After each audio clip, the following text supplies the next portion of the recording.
Good morning to all of you. Welcome to Math Fry. आज के इस video में हम आप लोगों को औसत के कुछ महत्वपूर्ण क्वेश्चन को सॉल्व कराएंगे।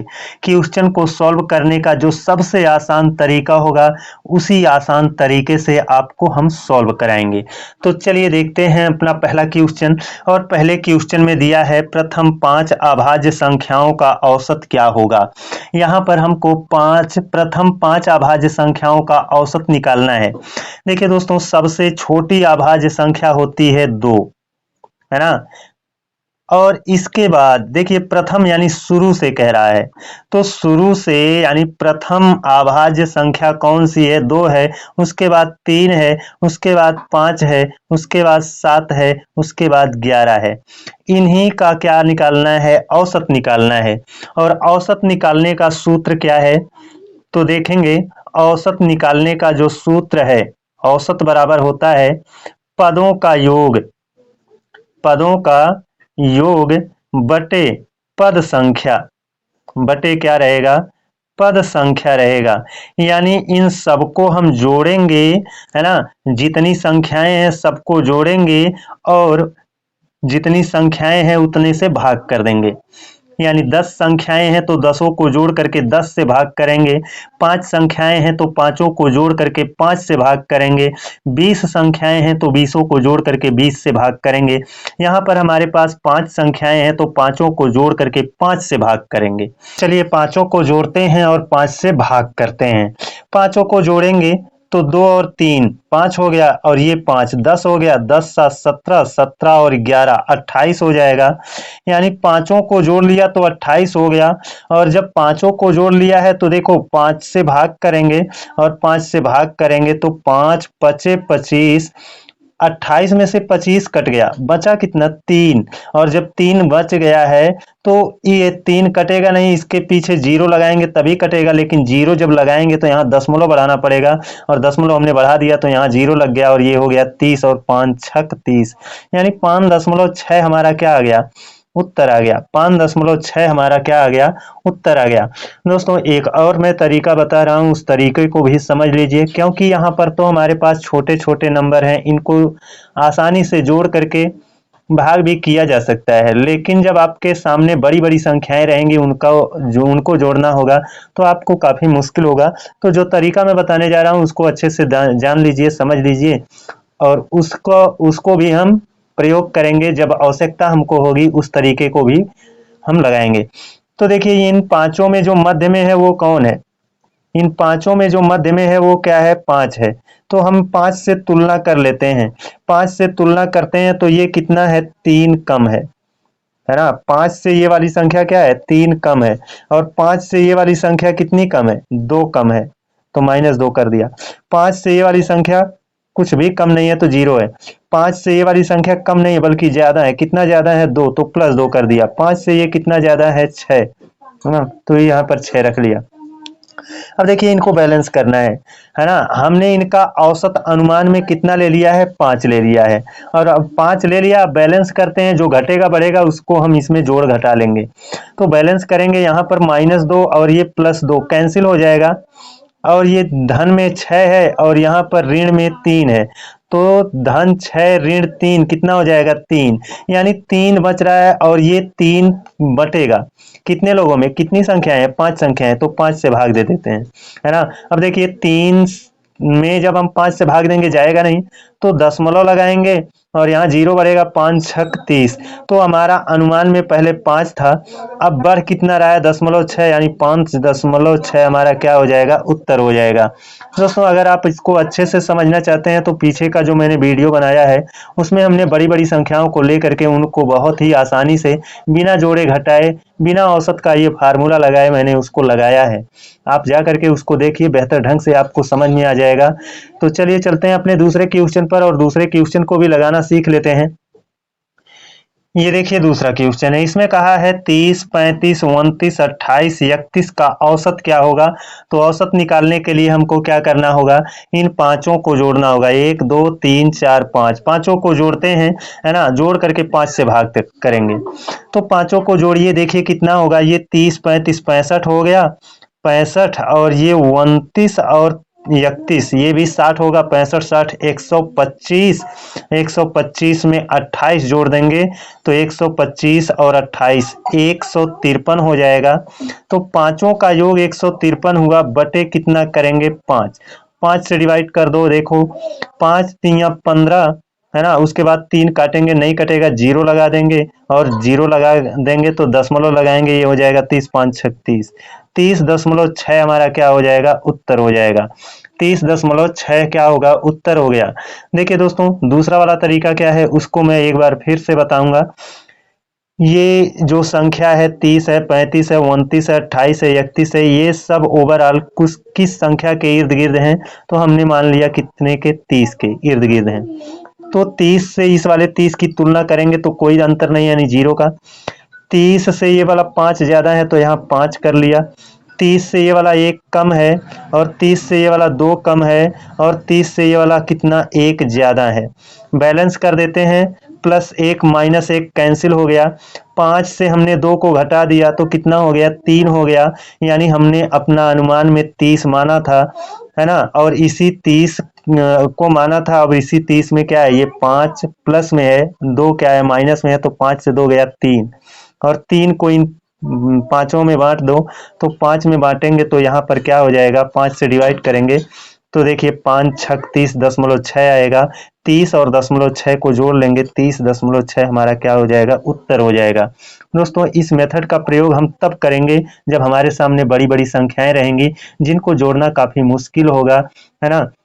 यहाँ पर तो संख्याएं छोटी छोटी हैं, आसानी से जुड़ जाएगा, तो कोई दिक्कत नहीं, आसानी से जोड़ करके, यानी सबको जोड़ करके पदों की संख्या से भाग कर देंगे, आसानी से आ जाएगा। ये देखिए अपना तीसरा क्वेश्चन है, इसमें कहा है 18 20 22 24 26 28 30 का औसत क्या होगा। यहाँ हमको दिख रहा है कि ये एक श्रेणी है, और इस श्रेणी, यह श्रेणी सर्वांतर श्रेणी है। सर्वांतर श्रेणी क्या होती है पहले जान लीजिए। ऐसी श्रेणी जिसमें सभी जगह अंतर समान हो उसको हम कहते हैं सर्वांतर श्रेणी।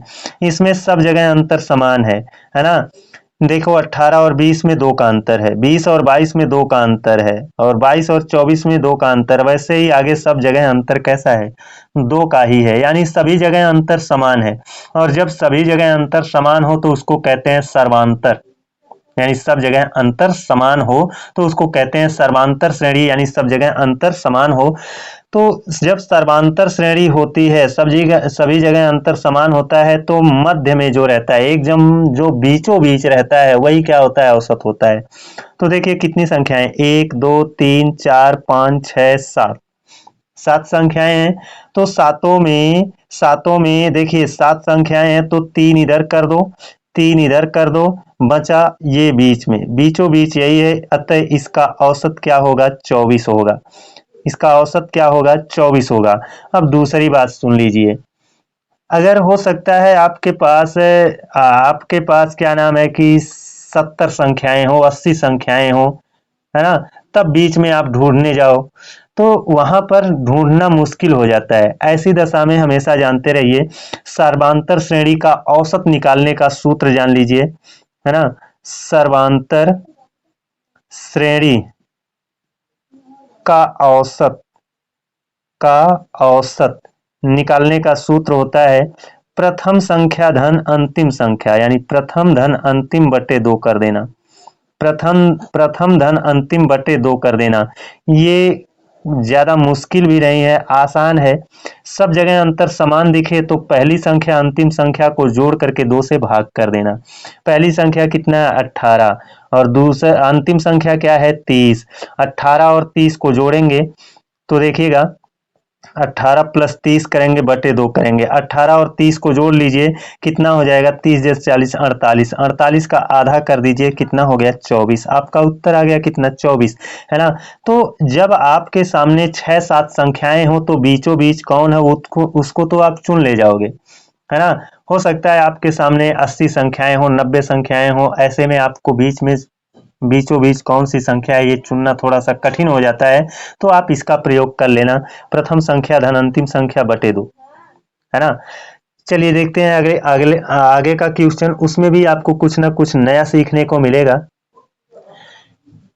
इसमें कहा है 100 तक की सभी विषम संख्याओं का औसत क्या होगा। दोस्तों मैंने अभी बताया ना। अब यहाँ पर कहा है 100 तक की सभी विषम संख्या का औसत। देखिए शुरू करेंगे और कहाँ तक जाएंगे, 100 तक जाएंगे, तो शुरुआत कहाँ से होती है, 1 से। 1 है ना, सभी विषम संख्याओं को पकड़ना है। 1 हो गया, उसके बाद क्या हो जाएगा 3, उसके बाद 5, उसके बाद ऐसे 5 के बाद 7, उसके बाद ऐसे बढ़ते बढ़ते सभी विषम को पकड़ते जाएंगे और 100 तक जाएंगे। तो 100 तो विषम है नहीं, वो तो सम है, तो 99 तक जाएंगे, है ना।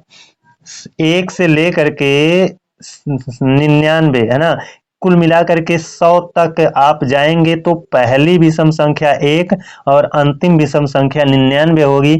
और आप जानते हैं अब इसका औसत निकालना है तो आसान हो जाएगा, क्योंकि सभी विषम संख्याएं, है ना, लगातार जो विषम संख्याएं होती हैं उनके बीच में 2 का अंतर होता है। ये भी सर्वांतर श्रेणी होता है और सर्वांतर श्रेणी का औसत निकालना आसान होता है। पहली संख्या धन अंतिम संख्या बटे 2। पहली संख्या है 1, अंतिम संख्या है 99, दोनों को जोड़ देंगे तो हो जाएगा कितना, 100, और उसके बटे 2 करेंगे तो हो जाएगा कितना, 50। ये आपका क्या हो जाएगा, उत्तर हो जाएगा, है ना। तो चलिए चलते हैं अगले क्वेश्चन पर। ये देखिए अपना 5वां क्वेश्चन है। इसमें कहा है 50 व 100 के बीच सभी सम संख्याओं का औसत क्या होगा। यहाँ पर ना तो 50 को लेना है और ना 100 को लेना है, इनके बीच की सभी सम संख्याओं का औसत निकालना है।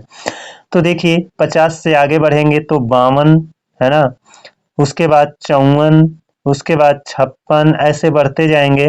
और 50 से 100 के बीच का है ना, यानी 100 को नहीं लेना है, 100 से पहले कौन सी सम संख्या है, 98, ये लेना है। यहाँ एक सर्वांतर श्रेणी बनेगी, 52 54 में 2 का अंतर, 54 56 में 2 का अंतर।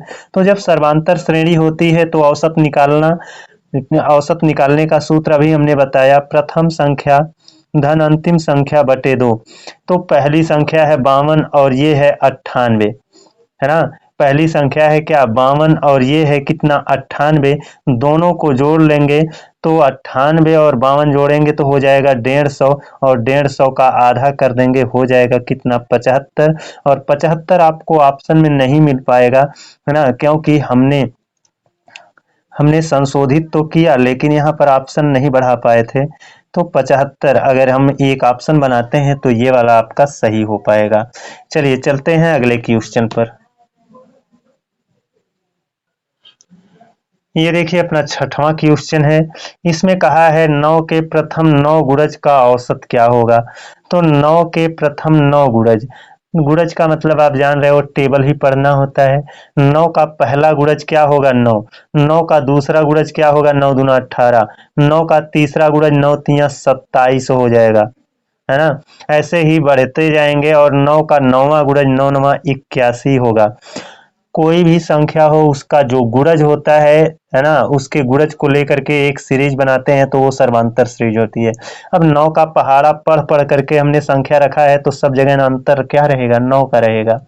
ये 9 और 18 में 9 का अंतर, 18 27 में अंतर 9 का है, क्योंकि 9 का टेबल पढ़ करके ये संख्या बनाई ही गई है ना। तो ये एक सर्वांतर श्रेणी और सर्वांतर श्रेणी का औसत निकालने का फार्मूला क्या है, प्रथम पद धन अंतिम पद बटे 2, यानी 81 और 9 जोड़ लेंगे, हो जाएगा कितना, 81 में 9 जोड़ दिया 90, 90 का आधा कितना होता है, 45 होता है, जो कि आपको ऑप्शन बी में दिख रहा है।